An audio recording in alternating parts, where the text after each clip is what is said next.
RTGA, mieux qu'une chaîne, un monde. Un réel plaisir de vous informer, mesdames et messieurs, bonsoir et bienvenue dans ce journal de sport. Commençons donc ce journal avec les 9 nations africaines qualifiées qui vont représenter valablement le continent et le premier tour des éliminatoires, donc notamment la qualification du Cap-Vert, de l'Afrique du Sud, du Sénégal, de la Côte d'Ivoire, la Tunisie, l'Algérie, le Ghana, l'Égypte et ainsi que le Maroc. Toujours dans le même chapitre, 4 autres qualifiés pour le barrage Zone Afrique. Le Cameroun croisera la RDC et le Gabon à son tour croisera le Nigeria dans un tournoi qui se jouera au mois de novembre prochain. Et ensuite, le vainqueur rejoindra les 5 autres représentants continentaux. Toujours dans le même chapitre éliminatoire de la Coupe du Monde 2026, la RDC bat le Soudan sur une note étriquée d'1-0 grâce à l'unique réalisation de Théo Bongonda à la 27e minute sur une passe décisive de Ngalaël Moukaou. Et les Léopards se qualifient donc officiellement pour le barrage prévu le mois prochain au Maroc. Suivez donc le résumé avec Martine Goto. La République démocratique du Congo garde encore un pied dans la course au Mondial 2026. Les Léopards s'y sont imposés ce mardi au stade de Martyr face au Soudan lors de la dernière journée des éliminatoires africaines grâce à un but de Théo Bongonda à la 27e minute sur une passe décisive du jeune espoir de Lille, Moukaou. Ça manque une bonne précision. Attention à ces pressings, aucune faute n'a été signalée. L'attaque si intéressante des Léopards avec Théo Bongonda. La frappe de Théo! Quelle fusée envoyée par Théo Bongonda! Les gardiens soudanais ne peuvent rien faire sur cette frappe calibrée de Théo Bongonda. Malgré cette victoire précieuse, la sélection congolaise n'a pas pu arracher la qualification directe pour la Coupe du Monde. Toutefois, les hommes de Sébastien Desabre n'ont pas tout perdu. Leur deuxième place assortie d'un solide total de points leur ouvre le port de barrage africain, un mini-tournoi réservé aux 4 meilleurs deuxièmes du continent. Ces tournois prévus en novembre prochain au Maroc s'annoncent particulièrement relevés. La RDC y affrontera le Cameroun dans un choc qui aura des allures de finale avant l'heure, tandis que le Gabon croisera le Nigeria dans l'autre affiche. Les deux vainqueurs de ces rencontres s'affronteront ensuite pour décrocher les précieux tickets mondialistes. Les Léopards, portés par une génération ambitieuse, tenteront de créer une nouvelle page de leur histoire et de retrouver la Coupe du Monde qu'ils n'ont plus disputée depuis 1974. C'est signalé et c'est donc terminé les nécessaires effets. Et en conférence de presse, Sébastien Desabre a fait le bilan sur le parcours des joueurs et a projeté le barrage avec ses enjeux. Suivez. Oui, c'était important.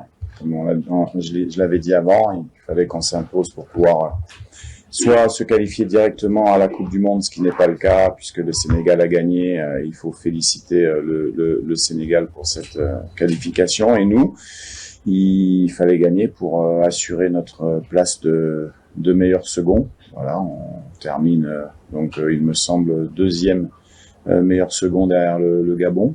Donc voilà, au niveau statistique, on fait deux matchs sans prendre de but pour nous, avec deux systèmes de jeu différents, et puis on continue notre route et c'est ça le plus important. Voilà.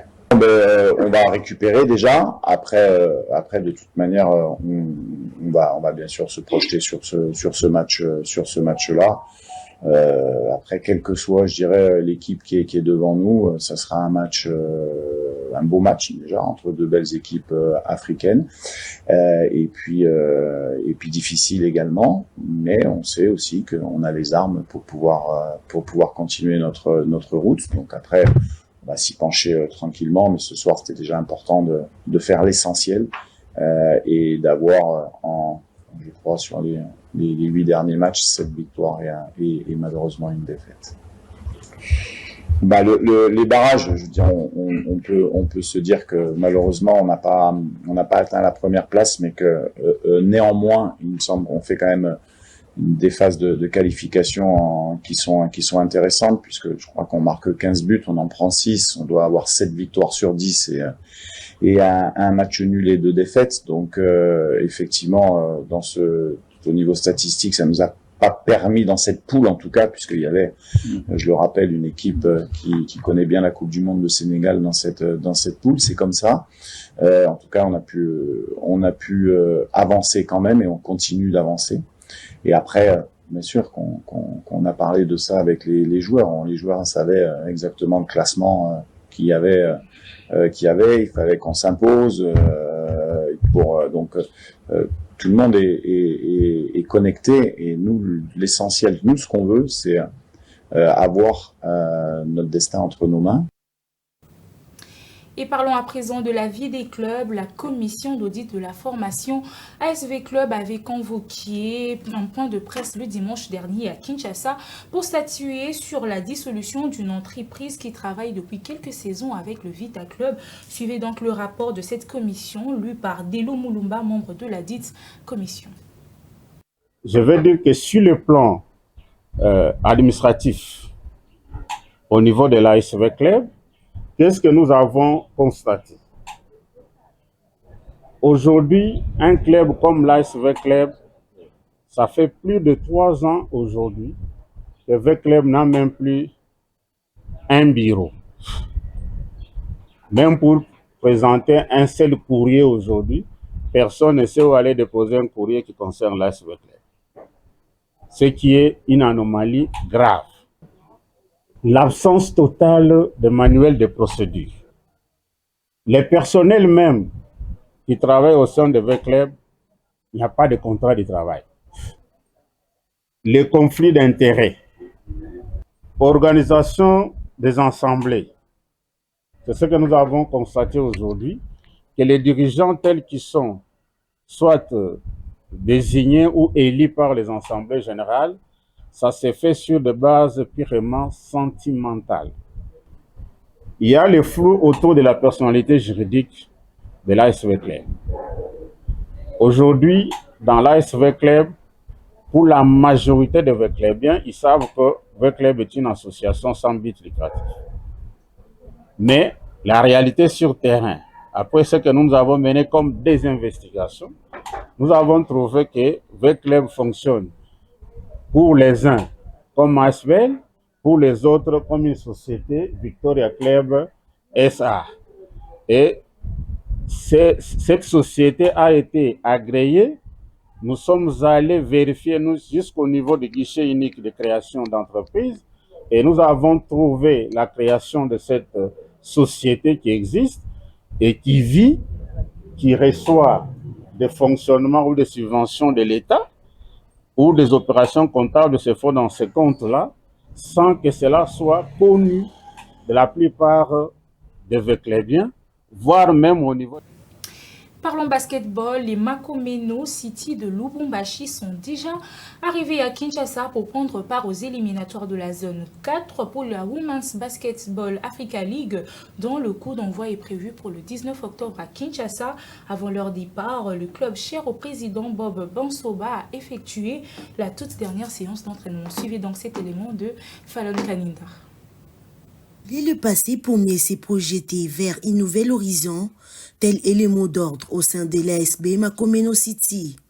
L'objectif est clair, décrocher la qualification pour la phase finale des Women Basketball League Africa en Égypte au terme du tournoi de la zone 4. À quelques jours du coup d'envoi à Kinshasa, le fils de maître Bob Basomba affiche une détermination sans faille. Dans un groupe renforcé et motivé, le message est « Rien ne sera laissé au hasard ». Mais c'est des joueurs aussi expérimentées. L'autre était là avec nous, la Kenyane. Et puis les autres, c'est une Sénégalaise, une meneuse de type 1 aussi, qui va venir nous rejoindre parce qu'on avait on avait un sérieux problème au niveau de la main pendant la Coupe du Congo. Mais là, on a renforcé avec nos 2 meneuses qui vont venir, à savoir Mélissa, qui était là l'année passée, plus Mbarka Diop, l'international sénégalaise. Avec les renforts du technicien Élisée Kalenda et les retours du joueuse expérimentée comme Dorcas Marondela, les coéquipiers de Nina Ntumba comptent atteindre leurs objectifs. Tout le monde est conscient de ce qui nous attend. Ça a été dur l'année passée, nous avons quand même remporté et nous espérons encore faire mieux pour garder le titre que nous avons acquis l'année passée. Un bel avantage, il y a quelques-unes qui ont déjà eu la chance de jouer à Kinshasa et voilà, nous revenons encore au même endroit et nous espérons que nous saurons nous acclimater afin de faire mieux et de gagner cette compétition. C'est vrai qu'on n'a pas gagné la Coupe du Congo, mais ce n'est pas pour autant que nous allons rester les bras croisés, rester sur cette défaite. On va faire mieux afin de gagner la Coupe d'Afrique parce que c'est un grand enjeu et nous ne voulons pas baisser les bras ni encore perdre cette compétition. Pour rappel, c'est depuis le week-end dernier que le club séjourne à Kinshasa pour les derniers réglages avant le go de la zone 4 prévu pour ce 19 octobre au terrain des Pennes. C'est par là que nous mettons fin à cette session d'information sportive, mesdames et messieurs. Merci de l'avoir suivi.